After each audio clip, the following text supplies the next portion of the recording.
বন্ধুরা বন্ধুরা বন্ধুরা মাছ ধরেছে, মাছ ধরেছে, বড় মাছ মনে হচ্ছে। ও ও ও বড় সাইজের একটা রুই মাছ, বড় সাইজের একটা রুই মাছ। মা মাছটা ধরে ছাড়াবে। দারুণ। শুভ সকাল বন্ধুরা, ডেইরি ব্লগ পান্নাতে তোমাদের স্বাগত। আজ আমি বাড়িতে আছি। আজ এই যে আমি আর আমার মা পুকুর পাড়ে বসে মাছ ধরতেছি বড়শি দিয়ে। সো এখনো একটা মাছও ঠোকা দেয়নি। আমার আগের রিলসে তোমরা দেখেছো যে একই জায়গায় আমি ওখান থেকে রিলস দিয়েছি, সেখানে হচ্ছে মাছ উঠেছে। তা ওইটা ভিডিওর কিছু কিছু অংশে ওটা দেওয়া হয়েছে। এখন প্রপাত দেখাবো যে আসলে আমরা কি কি মাছ ধরতেছি। বেশিরভাগ সব তেলাপিয়ায়, তারপরেও যে আপনারা দেখুন একটা মাছও এখনো ঠোকা দেয়নি। আর আমারটা তো কই গেল বসছি, এই যে আমার বসছি।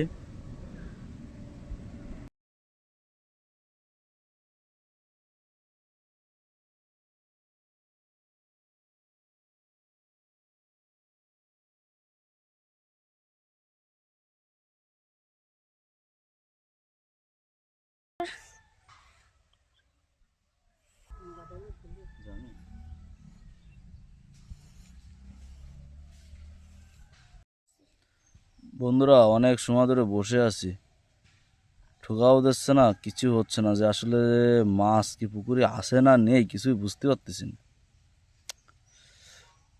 এই দুটো বসি, একটা তো ঠোকা যাচ্ছে না।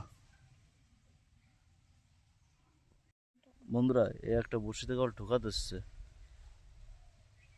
দেখি আসলে কি ওঠে। ঠোকা দিতে দেওয়া বন্ধ হয়ে গেছে। ওহো, কিছুই না, ব্যালেন্সে জিরো। এই যে ছোট বসিওয়ালা কেবল আসলো স্নান করে, এই যে বসি নিয়ে বসে আছে। দেখি আমার তো ঠোকা দিল না, দেখি আমার বাবার বসিতে ঠোকা দেয় কিনা। আমার মা এই যে চেহারাটা দেখুন, খুবই হতাশ, খুবই হতাশ, মুখের হাসি শেষ হয়ে গেছে আমার মার। বড়শিতে ঠোকা যাচ্ছে না, একটা মাছ উঠলে মুখে আবার হাসি চলে আসবে। বন্ধুরা বন্ধুরা বন্ধুরা মাছ ধরেছে, মাছ ধরেছে, বড় মাছ মনে হচ্ছে। ও ও ও বড় সাইজের একটা রুই মাছ, বড় সাইজের একটা রুই মাছ।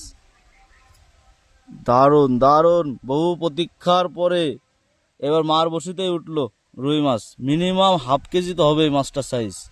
দেখুন কত বড় একটি মাছ। এখন মাছ এই যে মা মাছটা ধরে ছাড়াবে। দারুণ মাছ, দারুণ। আমি তো পারলামই না, আমার মা শেষ পর্যন্ত পেয়ে দিল।